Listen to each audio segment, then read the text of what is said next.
Good evening, students. Let's join together for yet another session.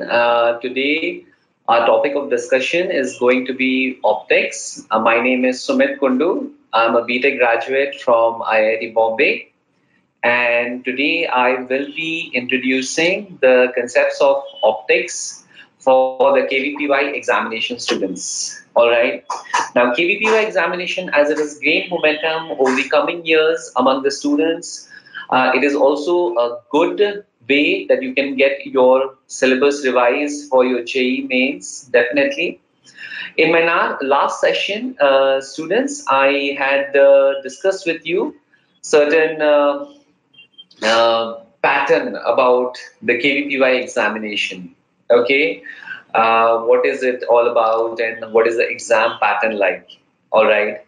Now, in today's session, before I can go ahead to teach you optics, I would like to discuss with you a little bit about the physics paper in general. Like, what is the weightage of the different topics? What is the difficulty level of the questions? Okay, and what is the weightage of specifically optics in the KVPY examinations? Okay, so students, let's get started. So here I have a slide which talks about in general, about the different topics and the number of questions that is going to be appearing in them, the total number of marks and the percentage weightage for those topics. Okay. Now, if I look at it, the maximum are put out in bold. So overall, there are like 30 questions from physics. Okay. Which contains total marks of 40. All right, students. And here, if we see mechanics, wow, that is interesting. Now, here, if you see mechanics has got like 10 questions coming from it and a total of 14 marks. So it has got a pretty high weightage if you see, students. Next, if you look at it, electrodynamics. We have got 7 questions coming from there, which has got a total of 10 marks. And then last topic that I had taken with you guys, if you remember, that is heat and thermodynamics. Well, that is also important. And it contains like 4 marks, students. And if we kind of move ahead and go to optics, all right, students, even optics holds a very, very major chunk of, like, the questions. If you see here, it has got 3 questions, and 3 questions is quite a lot if you say from a single topic in a competitive examinations, and total marks is going to be that of 5. All right, students, and the overall weightage, if you can see, it is 12.5%. All right, so this will give you a rough understanding of how or which topics or which chapters, as you're preparing for your KVPY, should be, like, how you should prioritize your preparations for physics, mathematics, chemistry, or let's say bio. On this scale of your difficulty, how would you put all the questions that are there? For physics, if you look at it, the number of easy level questions that I have is like 18, and the total marks is 21. The number of medium level questions is 10, and the total marks, if you see, students, it is 15. All right. And it's like, really a relief to understand that there is going to be 2 difficult level questions, very difficult questions. Okay. And that will be of 4 marks. So they are basically, I told you last time, there are 2 sections, section 1 and section 2. Section 1 is like all 1 marks, and section 2 is all like 2 marks. So your difficult level questions are generally coming from the second section that we can see out here. Okay, fine, students. So that's pretty much of an analysis. And in the indicator thing, if you look at it, for physics, on a diagram, there are like 2 questions on difficult level, and I have got 10 questions on the medium level. And here I have got like 18 questions on easy level. So that's a relief for us. Okay. And in terms of marks, if you look at, students, okay, in terms of marks, there are 21 marks falling into the easy zone. All right.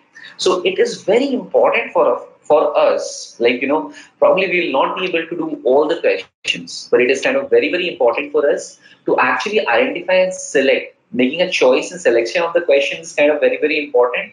So this is a good news that 21 marks is going to be in the easy zone, and then 15 marks is going to be in the medium difficult zone, and 4 marks in the very difficult zone. Okay, and that is probably from the section 2. Okay, guys. So this is a short analysis of the KVPY paper, and here now we are going to start off with our topic called optics. Okay, as we have seen that there are going to be 3 questions coming from optics and total of 5 marks. Okay, and what I have done, students, is like, not just today we'll be discussing about ray optics, but the good thing is I have also got questions on wave optics. Okay.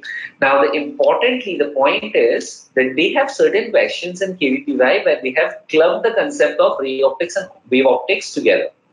So that's the reason why I have thought of doing both the concepts here. All right. And for more practice and more understanding, we can always join in at my sessions at Vedantu.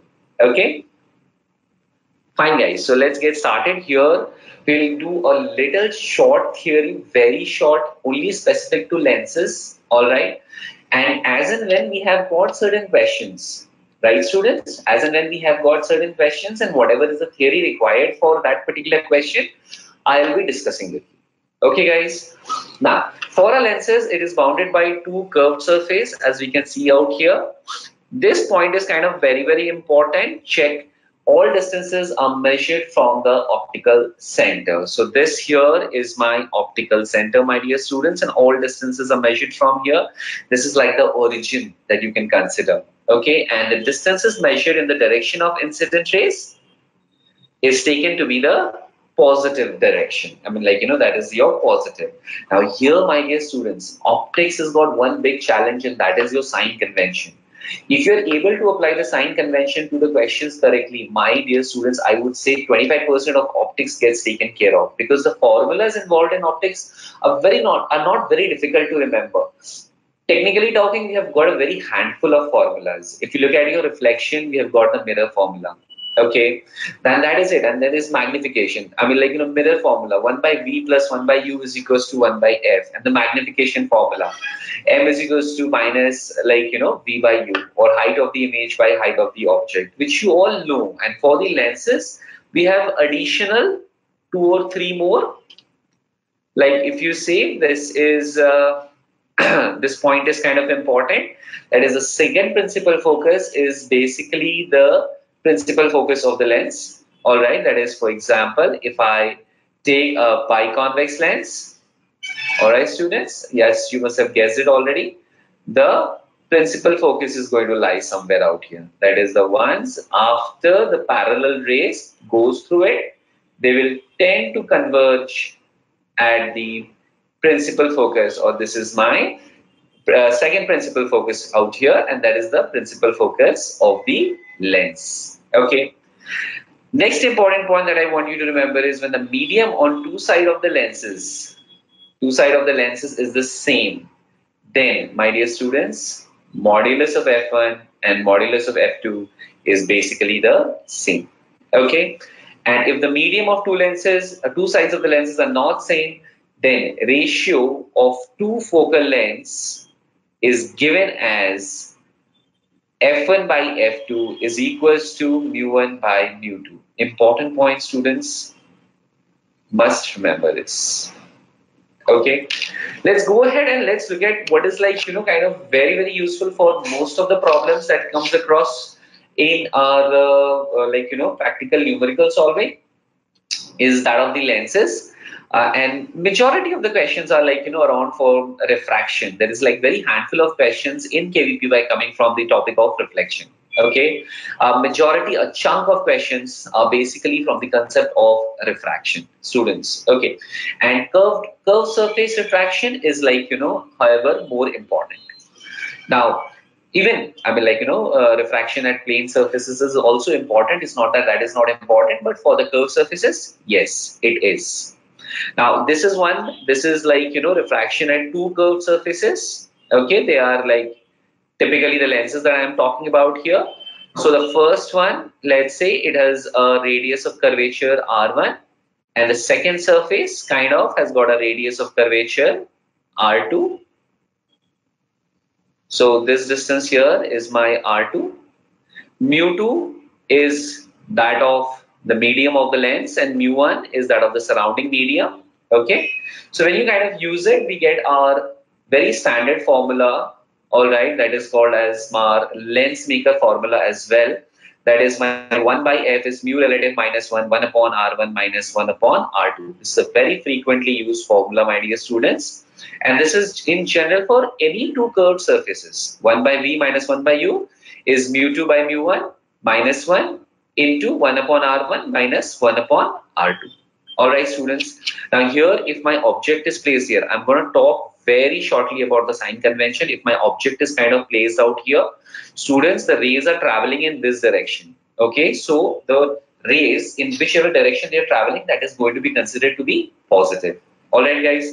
So this R1 for this surface, if you look at it, it is measured in this direction. So my R1 is here. So my R1 is bound to be what? Negative, students. Okay. In whichever direction is my incident ray is there, that is positive. And whatever direction is there other than that, that is considered to be my negative, guys. Okay. So here, this kind of formula is important. The sign convention that I just mentioned to you, the lens maker formula, that is very important. And here I have the lens formula, which is typically used for most of the problems that we have on lenses. All right, guys. Now here, if you see, notice one thing, that is the factor 1 upon R1 minus 1 upon R2, which is this part out here. All right, guys. Now this part here, it is always like, positive for all convex lenses. All right, my dear students. So if you look at the convex lenses, if you look at the convex lenses, this is my R1. Students, my R1 is in the direction of the incident ray. So my R1 is always going to be positive. Okay. And if you look at your R2, R2 is going to be in this direction. All right. So your R2 is going to be always negative. Clear? R2 is always going to be negative. So this first term is going to be positive, 1 upon R1, and R2 is negative. So negative of a negative number, my dear students, what is it going to give me? It is always going to give me a positive value. So entire this parameter for a biconvex lens comes out to be what? Positive. All right. Achha, second important point, this mu relative minus 1, that is for the analysis of the lens maker formula. 1 divided by f. All right. Now, when the surrounding medium is rarer than the medium of the lens, this term here is going to be positive, students. Okay. This term here is going to be positive. And if the surrounding medium is denser, then this entire thing is going to become negative. That is the basic point, or these are the basic theory points, some very basic or fundamental theory points that I want you to remember whenever you're appearing for your KVPY examinations. Yes, and students, remember one thing, a lot of things also depends on the value of magnification. If the value of the magnification is negative, remember whether it's a lens or whether it's a mirror, the nature of the object, the nature of the image becomes actually real. All right. So this few points, if you remember, I would suggest you would be able to solve quite an amount of questions. So whatever extra theory which is required, as and when we come across a certain question, students, I will discuss them with you. Okay. So let's go to my first question here. All right. Kind of interesting. What we have done here, we had a lens, students, and we have kind of dissected it. All right. Longitudinally and in a transverse way. So here along this direction and along this direction, so that I have got 4 pieces. 1, 2, 3, 4. Okay, students. Now you arrange them this way. That's 1, 2, 3, and 4. Now they have asked us what is going to be the equivalent focal length, students, of all the lenses that has been put together out here. Okay. Now, students, remember one thing. When I kind of cut a lens along this direction, okay. So if let's say the focus was F, all right, students, then here the focus is going to change, and this is going to become like each part will have a focal length of 2F. Remember this point, okay? Such that when I combine them together, all right, the typical is what? If I kind of put them together, 1 divided by F effective is actually what, students? 1 divided by F1 plus 1 divided by F1 again, or F2, let's say. Now here, this is going to be 1 divided by 2F plus 1 divided by 2F again. Clear? Now, if you kind of solve it further, students, what do I get? I get my 1 by F effective is nothing but 1 upon F. Okay, so my F effective, that is what we get after combining these two, is what is my F, students. So if I make like, a cut along the y-axis, then the focal length doubles. All right, students. Now here, if I make a cut along the x dash axis, there is no change in the focal length, guys. All right, there is no change at all in the focal length. What happens technically is the intensity of the image diminishes to a great extent. All right, so here, students, if I kind of take you back to this question, now here if you see, each one of them, when I made this cut, then this part had 2F. This part had 2F. Clear, guys? And when you make this cut, then the focal length doesn't change, but the focal length of any of the parts do not change, only the intensity changes. All right, students? So here, each one of them is going to have a focal length of 2F. Okay, guys? I think you have guessed the answer already by now. All right? So 1 divided by focal length effective, students, is going to be like what? 1 divided by 2F plus 1 divided by 2F, and that goes like 4 times. All right? That goes like 4 times. So my F effective, if I can say, F effective is going to be equal to what? That is going to be F divided by 2. All right, students. So that's a very simple concept here. That is when we join a number of lenses together, what is going to be the effective focal length? And when we cut a lens along like, the vertical axis or the horizontal axis, then how does the focal length of the lenses change? Summarizing, if you cut it along the vertical axis, it doubles. And if you cut it along the horizontal axis, the focal length actually does not change. Okay, guys? Fine. So here we are going to the next problem for today's session. Now, this is kind of very, very interesting. Now, students, the kind of theory that it is required, remember, like whenever you are trying to view something from a rarer medium, okay? Whenever you're trying to view something from a rarer medium, okay, guys? And the object is actually lying in the denser medium. Clear? So just remember it like, kind of a formula out here.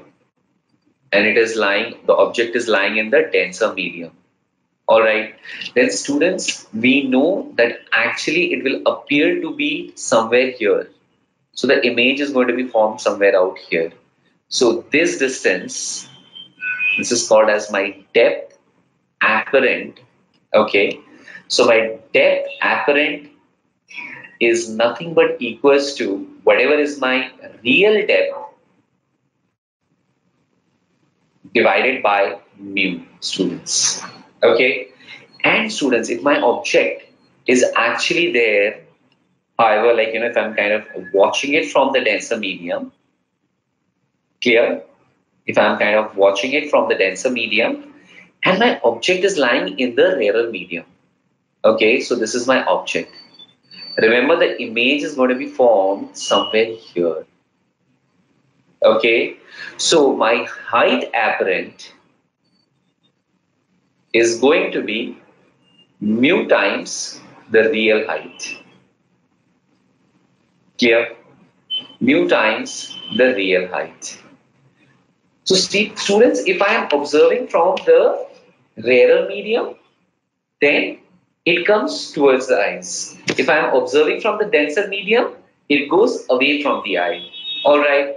So that is the basic theory which kind of we require. We are not going into the derivation of this entire thing, but students, this concept is going to help us solve the question at hand out here. Okay, excuse me. Okay, so that gives you some breathing time. All right. Actually, guys, I just happened to forgot something. In the previous question, if you see that if you kind of cut this lens into two halves, half number 1 and half number 2, and you get these as like, your part 1 and part 2. Guys, clear?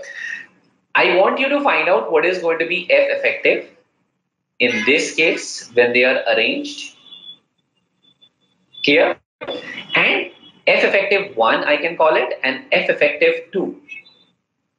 All right, students? Now, these are the two cases. I want you to think over it and give me an answer. Students, you can just kind of note down whatever is my WhatsApp phone number, and we kind of interact a lot in Vedantu over the WhatsApp groups. Okay, so please note down 830-880-7045. And in my next session, I'm definitely going to announce the name of the students, all right, who have solved it pretty correctly. Okay, this particular, the first one and the second one, whatever is the answer and gives a very, very valid reason to support their, whatever is the answer for, like, case number A. All right, just a second. For case number A and for my case number B. Clear? So I'm kind of going to announce the name of the students in my next session. All right. Whoever gets this absolutely correct and who's the first one to get it. Obviously, there will be so many of you. Okay, I can see like all of you so excited now. So many of you kind of giving me the answer. All right. So I just want like the first ones to give the right answer to this. Okay, if there are more, I'll read out more names. Don't worry. Okay, guys, so here we had the question. There is a bird which is flying over a swimming pool at a height of 2 meters from the water surface. If the bottom is perfectly plain, reflecting surface, and the depth of the swimming pool is 1 meter, then they have asked us what is going to be the distance of the final image of the bird from the bird itself. So the situation has been shown here. The bird was actually flying here, my dear students. Clear? They want us to find out the distance of the bird from the bird itself. All right, finally. Okay. So students, here what do we do is, this is the object as it has been, this is the reflecting surface, if you can see. The object, the distance of the object, as we can see, this much distance is not going to appear to be just 2 meters as one sees it from here, because wherever the plane mirror is, I would technically assume my eyes to be placed out here. Okay, guys. And then from the eye, what is basically the distance of this? All right. So if you see, this is like 2 meters. All right. And this is like your mu of the water is nothing but 4/3. Let's assume it. Clear? And then I know we have given a formula that is the height apparent, students, is going to be mu times, that is 4 divided by 3 into 2. So students, that is going to be how much? 8/3. Which distance? This distance. If you can observe here, we are talking about this distance. Apparent distance is going to be 8/3. All right. Now from the mirror, now 1 meter is in the water only. So 1 meter to the eye will appear as 1 meter. So overall distance of this object from the plane surface, reflecting surface, is going to be equal to how much? That is going to be 8 divided by 3 plus 1. So that is nothing but 11 by 3. All right, students? Okay. So where is the image going to be formed? As much the distance in front of the mirror. So the image is going to be formed somewhere out here. And this distance, if you see, is going to be how much? 11 by 3. Okay, guys? Great. So you have understood this concept altogether now. Now you see now this, understand there is one repeating concept in optics, especially ray optics, that if you have got multiple phenomena taking place, then the image of the first phenomena will act as the object for the second phenomena. And so on, because out here we see first refraction took place, then reflection took place, then again refraction is going to take place, okay? And after like 3 phenomena, we are getting my final image. So whatever students is going to be the image after the first phenomena is going to be acting as the object for the next one. Fine. So here students, if you look at it, my I2 is after my second phenomena. Now here, what is my third phenomena? Refraction back again as the rays kind of move in this direction, students. Okay. So what is the distance from, now it is here in the denser medium, though it doesn't look like one, but it is in the denser medium. And what is the distance from the denser medium if you calculate? All right. You add another 1 to it, 1 meter. So distance from the denser medium, so I can see my depth real now. So my depth real, if you calculate, is 11 by 3 plus 1. So students, that is equal to nothing but 14 by 3 students. Okay, guys. Now that is the distance from here. So depth apparent, as we have discussed in my previous slide, is going to be 14 divided by 3 upon mu. So upon mu, if you calculate, that is nothing but 4 upon 3. Okay, guys. Now you got your 3 and 3 cancelled. So that is pretty much like, yeah, sorry, this is like 14 here. I have put it as 11. I'll just make the short correction out here. Sure. This is nothing but 14. So that's like 7 by 2, my dear students. Okay. So that is the depth apparent from this surface. Clear? So I don't know, maybe it appears to be somewhere out here. All right, 7 by 2. And then from the bird itself, what is going to be the distance? From the bird itself, you add another 2 meters. So you add another 2 meters from the bird for the final image. Okay. So distance of the final image will be equals to 7 by 2 plus 2. So that is going to give me how much? 2 into 2, 4. That's nothing but 11 by 2, my dear students, from the bird, the final image of the bird. That's like, your eye final. So kind of summarizing it again, students. All right, very quickly. Yes, I know some of you telling it again and again. So here, initially, I had my bird, and this is my refracting surface. So for the plane mirror, I will assume my eye to be present out here. So here, where does it appear to be? It appears to be actually here. All right, students. So then what is the distance of this particular point from the plane reflecting surface? If I can see, it is nothing but equals to 8 by 3 plus 1. Then that becomes my 11 by 3. Okay. That gives me the distance, this entire distance from here to here. So as much behind the mirror it will be. All right, students. So that will also be like, 11 by 3. Now, the third thing that is happening is like, as the refraction is again taking place, as the rays are going from the denser medium to the rarer medium, guys. Okay. So that distance, the D real comes out to be 11 by 3 plus 1. You kind of add that 1. because we have to add up this part as well.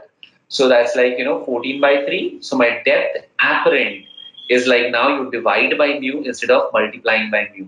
So when you divide it, you get 7 by 2. Okay, students. And then that's like, the final image from this surface. And then from the bird itself, which was asked to me in the question, you add another 2 meters out here. So you get your final answer. That is nothing but equals to 11 by 2, my dear students. So here, if I can have to go back and kind of take it. So option D is my right answer, students. Okay. Now, let's kind of go to the next one, guys. All right. Now here, they have asked us, there is a point source. Students, don't go by the question number that was like, kind of randomly selected. So you can just skip the question number. It is our third question in the discussion. So here I have got a point source of light, which is placed at the bottom of a vessel, which is filled with water, which has a refractive index of mu to a height of h. I'll draw the diagram so the question kind of becomes very, very clear to you. Okay. Now, if the floating opaque disk has to be placed exactly above it, so that the source is invisible from above, then we need to find out, students, what is going to be the radius of the disk. Okay. Now, coming to the diagram, this is what they have talked. This is where the object was placed, my dear students. This is where the object has been placed.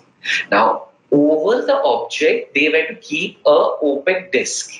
Now, what should be the radius of the disk so that no radius of the disk such that no light actually escapes from this source to a rarer medium, students. Okay.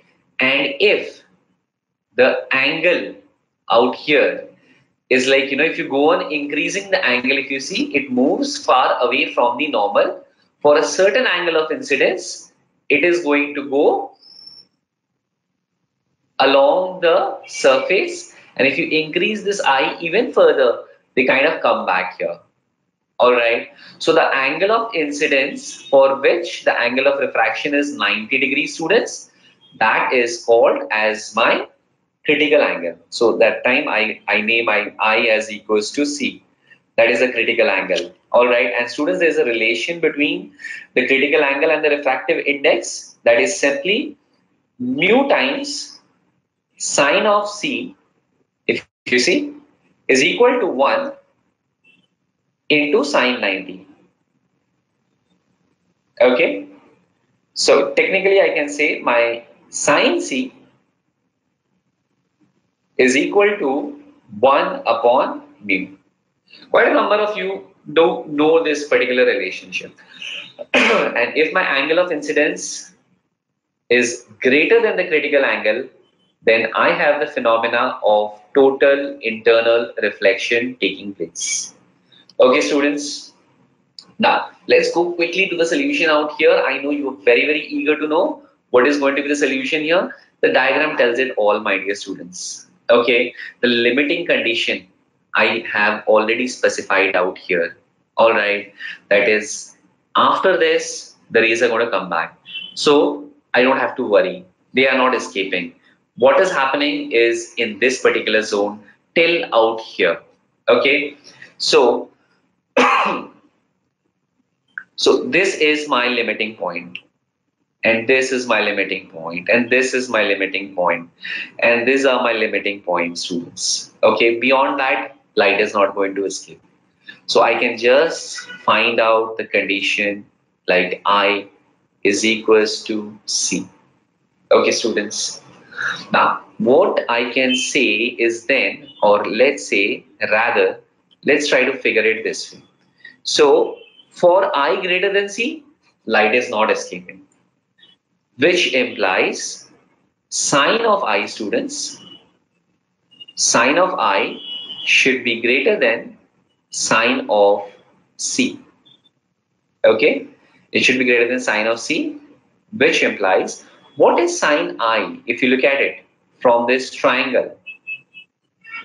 If you look at it, this triangle, what is sine I if you see? It is nothing but r divided by this hypotenuse. So that is nothing but r divided by root over r square plus h square. That should be greater than sine c we have just derived is equal to 1 upon mu. Clear, guys? So this will be nothing but 1 upon mu. Now the limiting case, what I can put it here as r divided by root of r square plus h square is equal to 1 upon mu. Square up both sides. Okay, students? Square up both sides and solve for r. Clear? You shall get the answer as r equals to h divided by root over mu square minus 1. So this is going to be your answer for the radius of the disk, which is not going to allow any of the light to actually pass from this particular light source which is kept here. Okay, guys. So this is the entire concept of your total internal reflection. Clear? Now, going ahead, guys. I have here, one very interesting question which we can discuss, or rather, I'm going to give you an internal view, and I want you to get back to me with the solution of this question.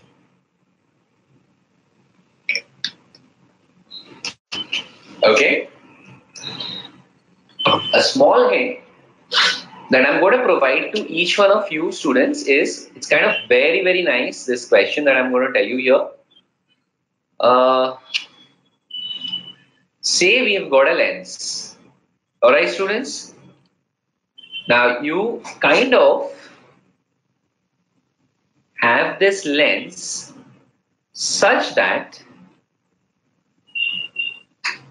you have this part having a refractive index of mu1, this part having a refractive index of mu2, and this part having a refractive index of mu3. Clear? The question is, how many images are going to be formed? Answer to this one, I'm going to tell you. The total number of images formed is going to be how many? 3 students. Alright. As mu1 will correspond to a different focal length of this part. So this will have a focal length of f1. This is going to have a focal length of f2. And this zone is going to have a focal length of f3. Alright, and considering they have got different focal lengths, the number of images are going to be equal to the number of focal lengths, different focal lengths that can be achieved through any combinations. Alright, students. So use this concept that I have told you, alright, and you know again, you can revert back to me in my WhatsApp. Alright, I'm putting the number once again out here, 830880704 and tell me which. I'm telling you one thing, this is a multiple choice question. That also is clear to you. Okay. It is a MCQ with multiple choices correct. Clear? Now that is going to make it even more interesting. So you figure out which are the choices, WhatsApp them to me. Alright. And again, as I told you, the one who gives me the right answer and the right justification, just the answer will not do. Also the right justification, I'm going to announce your name, okay, and your place. All right. I'll revert back to you, whoever gives me the right answer, and we'll communicate with each other, okay, through WhatsApp. And then I'm going to announce their names during our next session, guys. All right. So, let's go ahead here. This is kind of really interesting. One problem, okay. There is a cubical vessel. Clear? So, it's like the name itself says it's a cubicle, so all the dimensions are kind of equal. So there is an observer. This is the observer out here that I've drawn the eye. Is located such that she can only see the wall CD but not the bottom. So it's not mentioned here. I'll just name it as CD. So she's able to see only this corner out here. Okay, not the floor at all. The floor is not visible to her at all. Nearly to what height should water be poured so that she can see an object placed at a bottom at a distance of 10 centimeter from, now as for the question, we just had a small correction here, let's say from D. So you place something here at a distance of 10 centimeters, students. So you place it here at 10 centimeter, and we would like to know, now what is going to happen? You keep pouring in water. The angle here initially that it is making is 45 degrees, students. Okay, so this is the line of sight. Clear? This is the line of sight. But anything out here initially was not in the line of sight, is not in the line of sight. But when you keep on pouring water, what happens? The rays are going to now bend. All right. And when you poured water enough, they are going to come into the line of sight. All right, guys. So this is the basic concept of the idea behind the question out here. All right. So we kind of take this. This is the profit diagram that we can discuss on.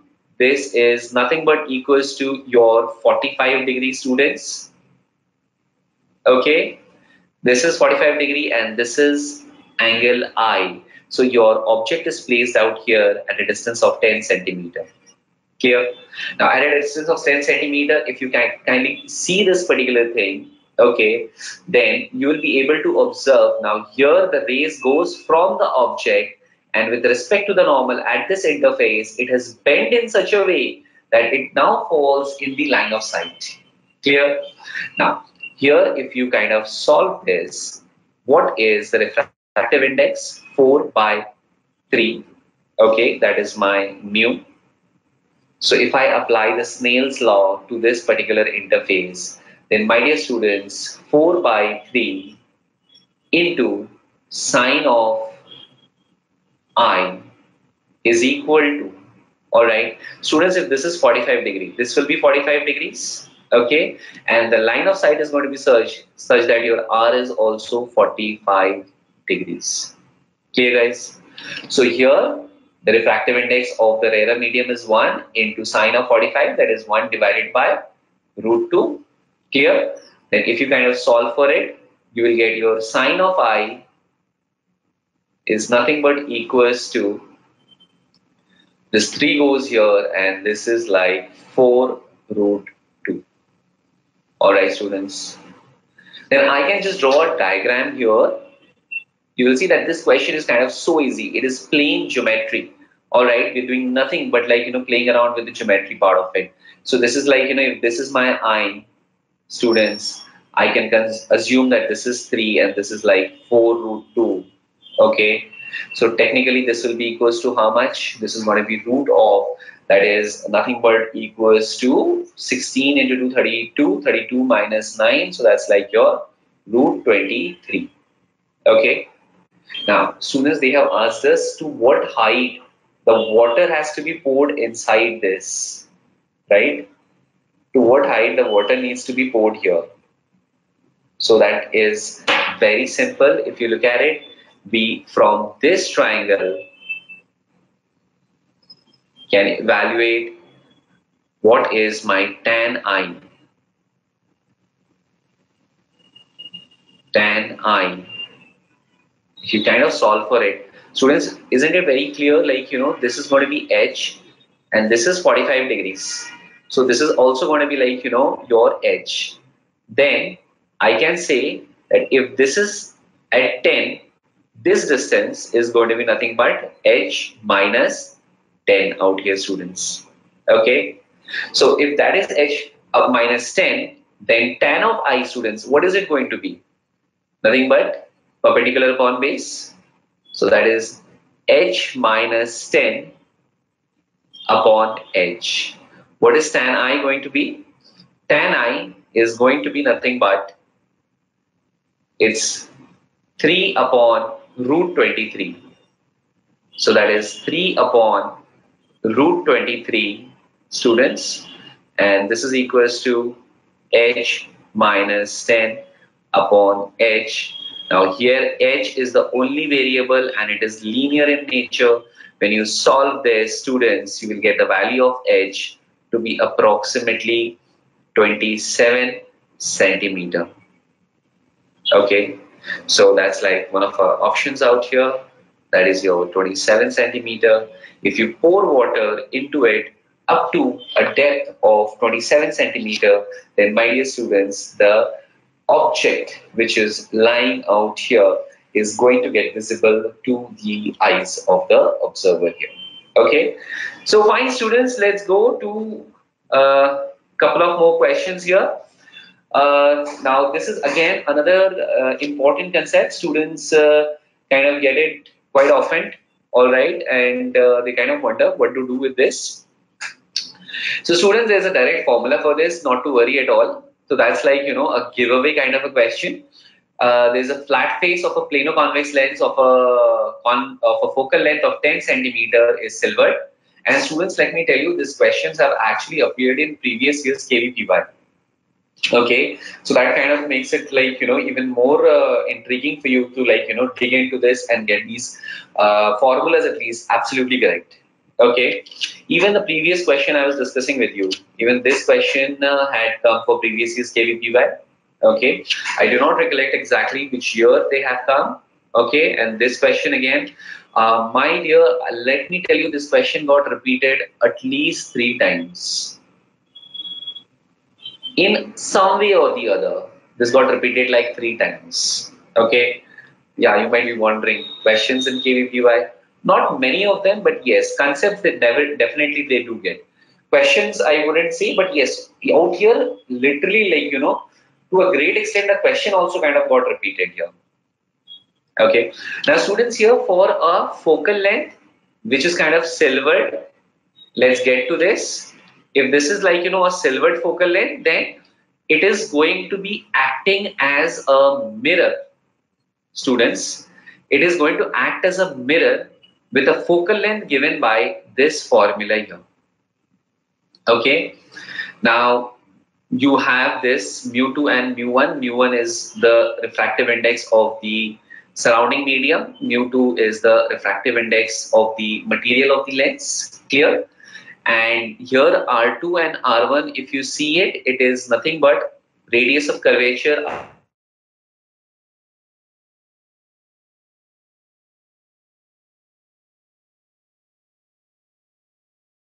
Students, if I consider a plane one,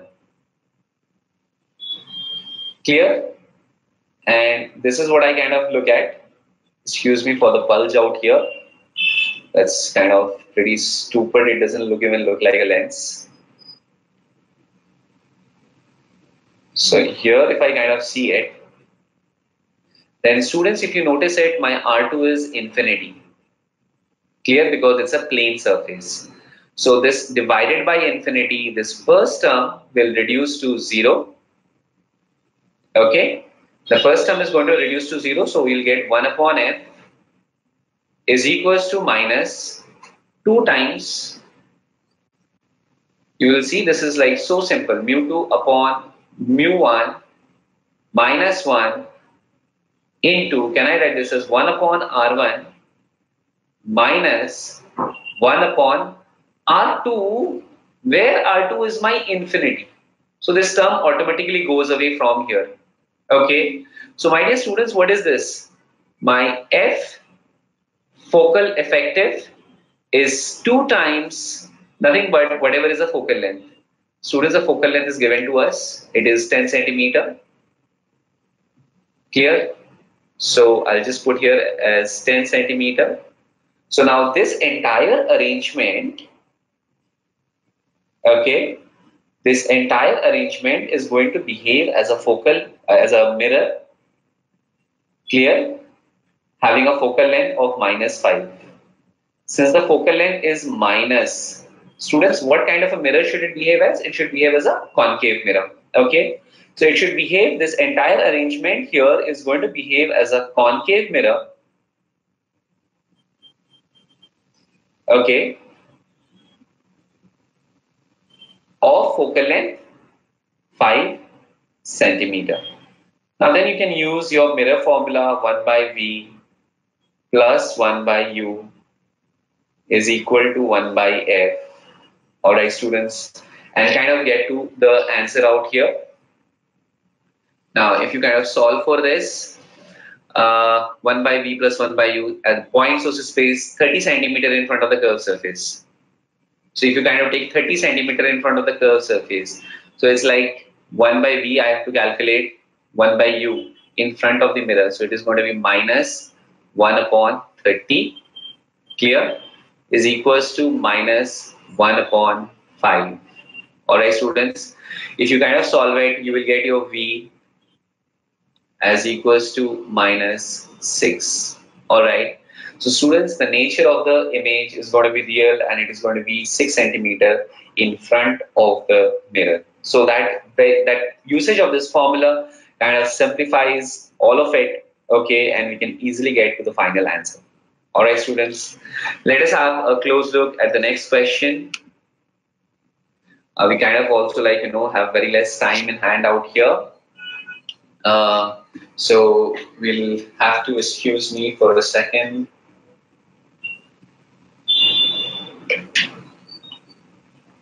Okay guys, now here we are looking at a Young's double slit experiment. This is the question from wave optics, and the last question that I'm going to show you, it's going to be very, very intriguing. Okay, I'll let you know about the solution to that. The distance between the two slits is given to us, so that's like your small d is given to us 0.1 millimeter, guys. All right, and the distance between the slits and the screen is given to us is nothing but 1 meter. And the wavelength of the light used is 600 nanometer. The intensity at a point on the screen is 75 centimeter of the maximum intensity. What is the smallest distance of this point from the central fringe? Now, let's quickly discuss this. Students, we know this is one formula that we have to find out the resultant intensity at any point on the screen out here. Okay. Now, if I am talking that the intensities coming out of these slits is the same, all right, then what is going to be the maximum intensity? I max. Now students, I max, if you solve for this, for the central position is going to have the maximum intensity, and the phase difference or the path difference is 0. The phase difference is also going to be 0 for the central maxima. So here I max will be nothing but equals to 4 times I naught. Okay students, now they have asked about the intensity is 75% of the maximum. So 75% means 3/4 of it. So 3/4 of 4 I naught is going to be what? The intensity at point P. We need to find out the location of point P. That is going to be 3 I naught. Isn't it students? Now if you kind of solve for this, all right, so that's like your IP will be equals to what? 3 I naught. Now 3 I naught, how did I get that? I got this as like 2 I naught plus 2 times I naught cos phi. All right, if you kind of solve for this students, I'll get my I naught is equal to divided by 2 I naught is equal to cos of phi. All right, solve for it, guys, you will get your phi. Phi is going to be how much? 60 degrees, right? So the phase difference at some point here, the intensity is going to be 75% of the intensity at this point. Clear, guys? So if you solve this further, now they have asked us what is going to be the distance of this point. All right. Now they want us to know what is the distance of this point. It is kind of very simple. We know, my dear students, by delta x is nothing but 2 pi by lambda. Okay, delta phi, sorry. Delta phi is 2 pi by lambda into delta x. Okay. Now if you kind of solve for this, this is 60, or I can write it as nothing but pi by 3, clear, is going to be equal to is going to be equal to 2 pi by lambda into delta x. Clear? Pi and pi is going to cancel out. Your delta x is going to be lambda by 6. Okay. And students, we also know that my delta x is equals to dy upon capital D. Clear? Now here in this question, if I equate this to nothing but delta x, that is like lambda by 6, I'll get my value of y as equals to lambda divided by 6 into capital D. All right. Sorry, into small d, because you're calculating this. So capital D goes up and small d comes down. Okay. Guys, put down all the values and you are going to get your answer as y is equals to 1 meter. All right. So here at a distance of 1 meter, you are going to see that the intensity is 75% of the maximum intensity, guys. Okay. Now here going to the next question is kind of very, very interesting. All right, guys. Now, this is one question that I am going to solve in my KVPY session on optics. Clear? Now, I'm not going to be solving it here. I'm going to give you a basic idea, maybe a hint, so that it satisfies you, your curiosity how to get this. There is one light here, one light source. Okay, guys. And here below, what do I have is a mirror. Clear? And this is the screen out here. All right, students. Now, the mirror will create another object, another image of this particular source. Now, these two is going to behave as your two slits. All right. And they are going to create an interference pattern on this screen. All right. And we want to know what is going to be the width of this interference fringes on the screen, students. This is one problem I'm going to discuss in my KVPY session. So stay tuned. All right. We're kind of running short of time, students. So in order to get into this session, students, what you have to do is kind of get to this particular link, that is your vdnt.in/kvpy optics. All right. And there we have already started a session, but the good thing is all of these sessions kind of our KVPY sessions, the previous session, they kind of get recorded. So we will send you across, all right, the recordings of the previous session, so you kind of can go through that, all right, and gain out of it. And in the meantime, what you can do is you can just visit the link and get yourself registered for this course. Now, one important thing is these courses are kind of very, very effective. As you've already seen, the kind of analysis that we kind of make here for these KVPY examination students. Most importantly, one thing that I would want you to know is that these courses are not very pricey that you would see. They are 20,000. Oh, oops, 20,000, too much. You have got a lightning deal. Okay. As these people are telling me here that the lightning deal is just 9,000